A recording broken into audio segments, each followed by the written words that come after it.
मलाई खुसी लागेको छ साथीहरूले, खड्गी समाजले आफ्ना परम्परागत बाजाहरू, परम्परागत संस्कृति,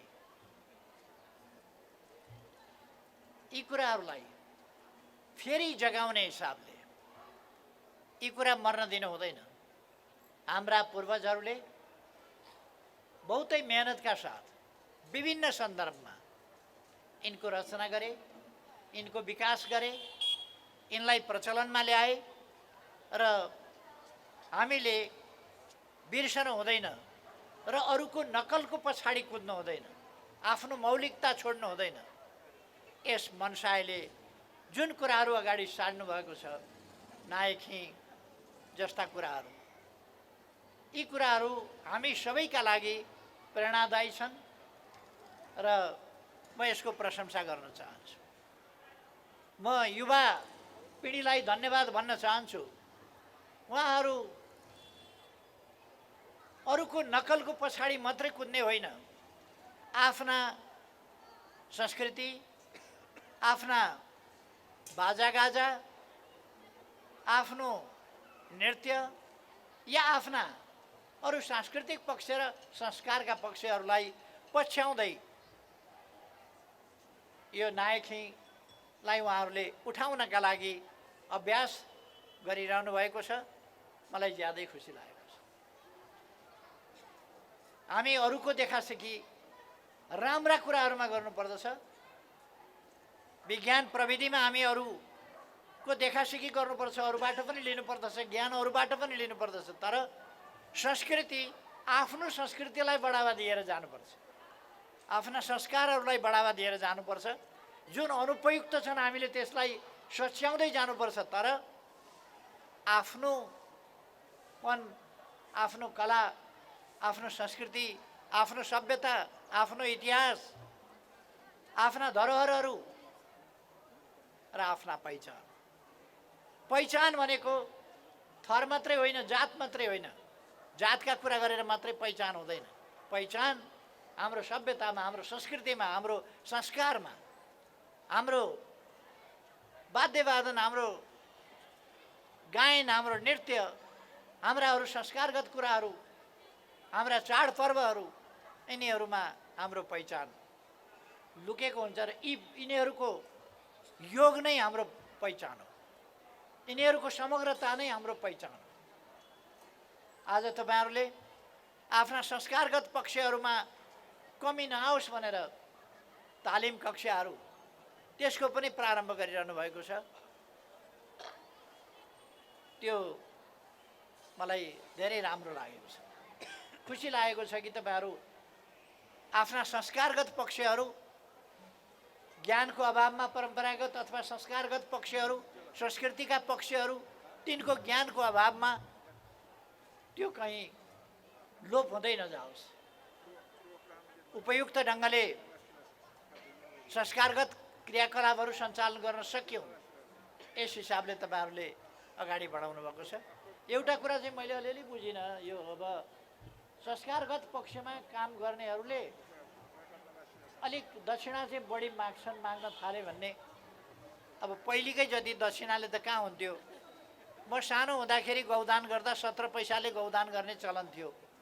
त्यस बेला 17 पैसाले गौदान गर्ने चलन त्यस बेला चलेको थियो जति बेला 17 पैसामा एउटा गाई आउँथ्यो। गाई छैन भने 17 पैसा दिँदा गाई किन्न सकिन्थ्यो। त्यति बेला सुरु भएको हो 17 पैसामा गौदान। अब अहिले पनि 17 पैसामा गौदान चलिरहेको छ। त्यसो भएर त्यो अलिअलि बढ्नु त ठिकै होला जस्तो लाग्छ मलाई, किन जीविका पनि चलाउनु पर्यो। त्यसकारण सबै चिजको ज्याला बढ्ने, सबै चिजको भाउ बढ्ने, सबै चिजको मूल्य बढ्ने। न्यु रोडमा घडेरी अहिले आनाको पनि कुरा हुँदैन होला।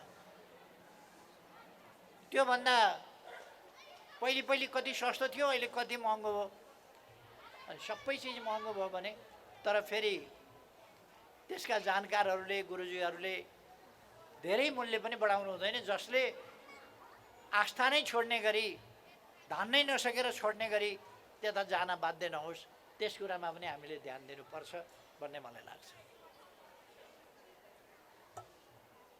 एउटा हल्ला चलाउँछन्, विभिन्न समयमा विभिन्न प्रकारका हल्ला चल्छन्, कहिले के हल्ला चलाउँछन्, कहिले सङ्घीयता विरोधी एमाले भनेर चलाउँछन्, कहिले मधेस विरोधी, मधेसमा पुग्यो भने एमाले मधेस विरोधी भनेर हल्ला चलाउँछन्, कतै पुग्यो भने काठमाडौँमा आयो भने नेवार विरोधी भनेर हल्ला चलाउँछन्, पश्चिममा गयो भने पश्चिम विरोधी एमाले भनेर हल्ला चलाउँछन्। एमाले कसको पार्टी हो र? यो पुष्पलाल श्रेष्ठले स्थापना गरेको कम्युनिस्ट पार्टी, अनि यो नेवार विरोधी कसरी? पुष्पलाल श्रेष्ठले स्थापना गर्ने, जम्मै कलकत्तामा त्यो पार्टी स्थापना गर्दा 4 जना नेवारै हुनुहुन्थ्यो, अर्को जातको कोही पनि थिएन, 4 जना नेवारले स्थापना गरेको पार्टी। त्यसो भएर यो नेवार विरोधी भन्ने कुरा होइन। नेवारै हुनुहुन्थ्यो भनेर त्यो नेवार पार्टी हो र? कम्युनिस्ट पार्टी भनेको नेवार पार्टी मात्रै होइन, त्यो मधेसी पार्टी हो, पश्चिमको पार्टी हो, पूर्वको पार्टी हो, हिमालको पार्टी हो, पहाडको पार्टी हो, तराईको पार्टी हो, सबै पेसा व्यवसायका जनताको पार्टी हो। सिङ्गै नेपालमा बसोबास गर्ने र नेपालीहरू सबैको पार्टी हो। नेपाल छोडेर बाहिर गएका, जान बाध्य भएका दाजुभाइ दिदीबहिनीहरूको समेत पार्टी, सबै पेसा व्यवसाय गर्ने नेपाली जनताको सबै आस्था, सबै विश्वास हुने नेपाली जनताको पार्टी। धर्म मान्छेको व्यक्तिगत कुरा हो, व्यक्तिले धर्म धारण गर्दछ, उसले अपनाउँछ, आफ्नो धर्म आफूले पालन गर्छ। पार्टी सबै आस्था, सबै विश्वास, सबै जाति, सबै भाषा, सबै संस्कृति, सबै भूगोल र सबै पेसा व्यवसायका जनताको साझा पार्टी हो र यसले राष्ट्रिय एकतामा जोड दिन्छ। मेचीदेखि महाकालीसम्मको भूभाग हाम्रो हो। यो भूभागमा बसोबास गर्ने सबै बासिन्दा हाम्रा दाजुभाइ दिदीबहिनीहरू। हामी पहिचानको विपक्षमा होइन, हामी पहिचानका नाउँमा जातका बीचमा मारकाट लगाउन खोज्ने जुन विदेशी षड्यन्त्र छ त्यसको विरोधमा हो। साम्प्रदायिक विद्वेष भड्काउने कुराको, यो खालि जातको मात्रै होइन, धर्मको मात्रै होइन, एउटै धर्मभित्र पनि हामीले देख्यौँ नि, सिया र सुन्नीका बीचमा लडाइँ लगाएर राष्ट्रै ध्वस्त भएको छ, जनसङ्ख्यै ध्वस्त भएको छ। त्यो स्थिति हामीले देखेका छौँ। तुत्से र हुतु भन्ने दुईटा सम्प्रदायका बीचमा, दुईटा जातिका बीचमा लडाइँ लगाएर 3-4 महिनाभित्र 10 लाख मान्छे रुवान्डामा मरे। हाम्रोमा यहाँ पहिचानका नाउँमा जातका बीचमा मारकाट लगाउन खोजेका बेला सबभन्दा चर्को गरी त्यसका विरुद्ध उभिएको मौ। हामी आपसमा मारामार गर्ने होइन, विदेशीले उचालिदिएको भरमा, विदेशीले हावा हालेको भरमा फुल्ने हामी बेलुन होइन। हामी हाम्रो आफ्नो पहिचान कायम राख्छौँ, हाम्रो संस्कृति कायम राख्छौँ, हाम्रो भाषाको उत्थानका लागि हामी काम गर्छौँ, हाम्रो संस्कृतिको निरन्तरताका लागि, हाम्रो सम्पदाको रक्षाका लागि हामी काम गर्छौँ। तर सिङ्गै देश हामी एकजुट भएर राष्ट्रिय हितको रक्षा गर्छौँ, राष्ट्रको रक्षा गर्छौँ, देश विकास गर्छौँ र समृद्ध नेपाल, सुखी नेपाली बनाउँछौँ। सिङ्गै देश समृद्ध हुनु पर्यो, सबै नेपाली सुखी हुनु पर्यो। हाम्रो गन्तव्य त्यो हो, हाम्रो उद्देश्य त्यो हो। त्यसकारण हामीले समृद्ध नेपाल, सुखी नेपालीको लक्ष्य लिएका छौँ। राष्ट्रिय एकताको हामीले लक्ष्य लिएका छौँ।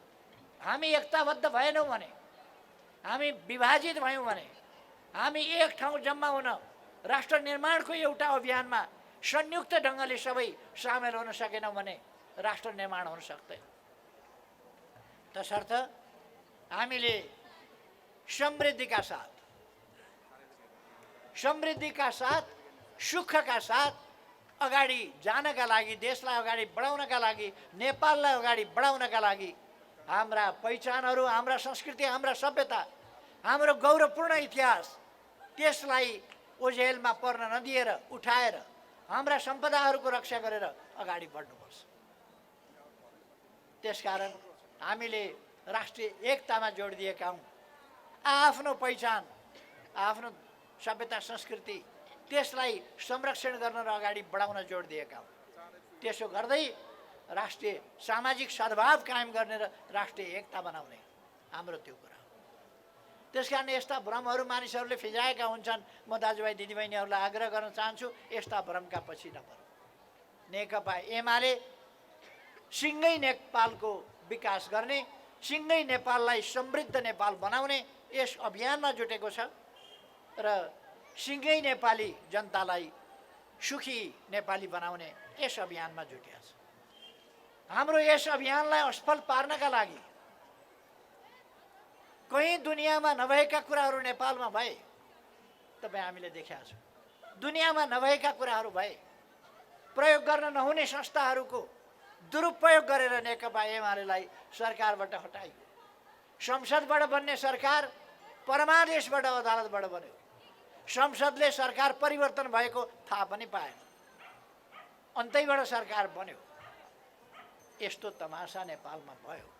तर म दाजुभाइ दिदीबहिनीहरूलाई भन्न चाहन्छु, नेकपा एमाले जनताको आशीर्वादबाट, अरू कसैको होइन, जनताको आशीर्वादबाट बनेको, जनताको आशीर्वादबाट फैलिएको, जनताको आशीर्वादबाट मजबुत बनेको, जनताको आशीर्वादबाट जितेको र जित्दै आएको पार्टी हो र अब पनि यसले जनताकै आशीर्वादमा जित्नेछ। सम्पूर्ण नेपाली जनताको साझा पार्टी हो। म खड्गी समाजका साथीहरूलाई आग्रह गर्न चाहन्छु, मनोज नेवारजीलाई आग्रह गर्न चाहन्छु, राजनीतिभन्दा बाहिर बसेर राजनीतिमा कतै छैन, कतै भोट हाल्दिनँ, जसले जिते पनि मतलब छैन भन्यो भने अथवा गलत बाटो समात्यो भने देश बन्न सक्दैन, देश बिग्रिन्छ। त्यसकारण हामी हरेक सचेत हुन जरुरी छ। राजनीतिमा हामी सचेत बनौँ, हामी सचेत बनेर सही बाटो के हो त्यो देखौँ। म अघिल्लोपल्ट प्रधानमन्त्रीबाट सरकारबाट हटाइएँ, त्यस बेला पनि जाल जेल षड्यन्त्र गरेर हटाइएको थिएँ। मैले एउटा मात्रै देशतिर निर्भर रहेको नेपाललाई दुईटैतिरबाट बाटो खोलेर, पारवन र यातायात चीनतिर खोलेर, चीनतिरका नाकाबन्दीको सामना गरेर नेपाल अब एउटा देशबाट घेरिएको भूपरिवेष्टित रहन सक्दैन। यो भूजडित हुन्छ। सबैतिरबाट हामी बाटा खोल्छौँ। हाम्रो समुद्र पनि हाम्रो हो, आकाश पनि हाम्रो हो। त्यसकारण हामी सेटेलाइट पनि आकाशमा पठाउँछौँ, पानी जहाज पनि समुद्रमा चलाउँछौँ, नदीका बाटा पनि प्रयोग गर्छौँ भनेर एउटा नयाँ अभियान थालेको थिएँ। त्यसबाट आत्तिएर सरकारबाट हटाएका थिए। धरहरा बनाउने अभियान मैले थाल्दै लागेको थिएँ। रानी पोखरीको अभियानको शिलान्यास भइसकेको थियो। तर म हटेपछि शिलान्यासको इँटा जहाँ राखेको, ढुङ्गा जहाँ राखेको, त्यहीँ त्यस्तै त्यो धुलोले पुरिएर बसेको थियो। धरहरा जस्ताको तस्तै थियो, अरू दरबार हाई स्कुल जस्ताको तस्तै थियो, निजी घरहरू त्यस्तै थिए, अस्पताल त्यस्तै थिए, स्वास्थ्य चौकी त्यस्तै थिए, विद्यालय कलेजहरू त्यस्तै थिए भत्किराखेका। म फेरि आएपछि यहाँहरूलाई थाहा छ, चीन सरकारको सहयोगमा नौतले दरबार हामीले निर्माण अब करिब करिब निर्माण सम्पन्न हुने स्थितिमा पुगेको छ।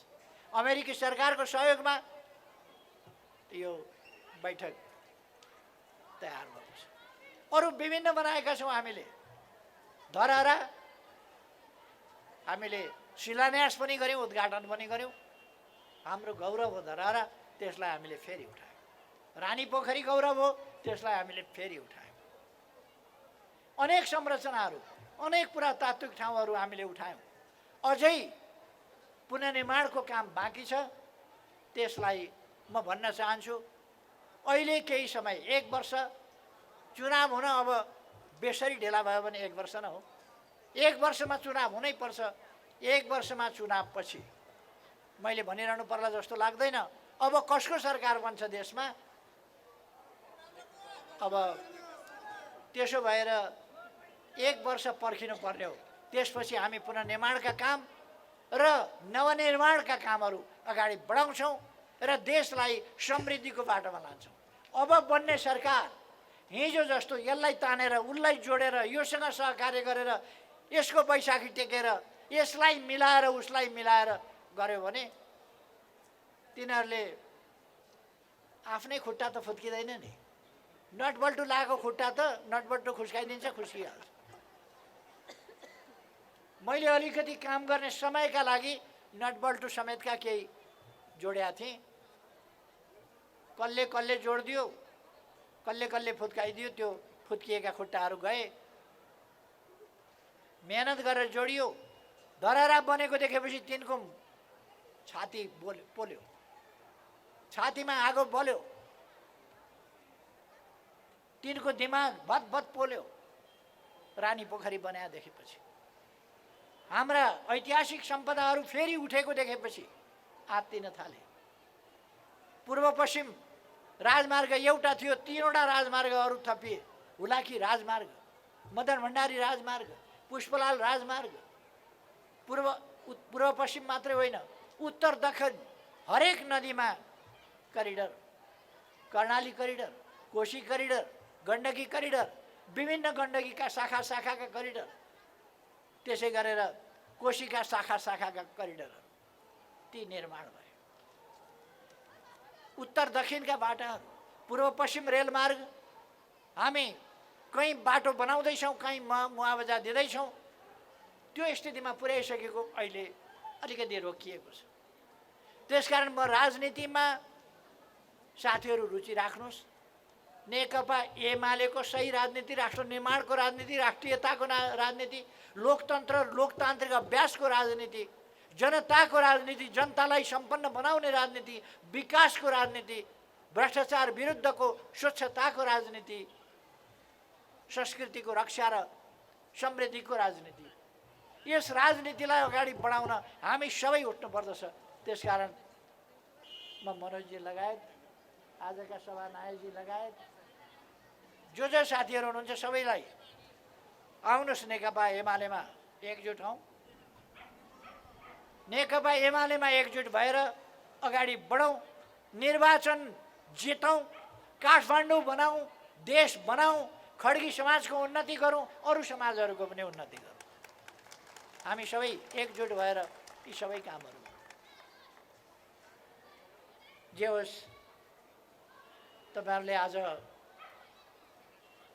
नेवा आइडल सुरु गर्नुभएको छ, अरू विभिन्न नयाँ चिजहरूको सुरुवात गर्नुभएको छ, एउटा नयाँ जागरण ल्याउन खोज्नुभएको छ, नयाँ पुनरोदय गर्न खोज्नुभएको छ आफ्नो सभ्यताको, संस्कृतिको, समाजको।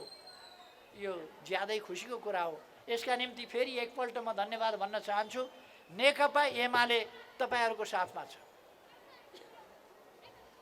नेकपा एमाले तपाईँहरूको साथमा छ।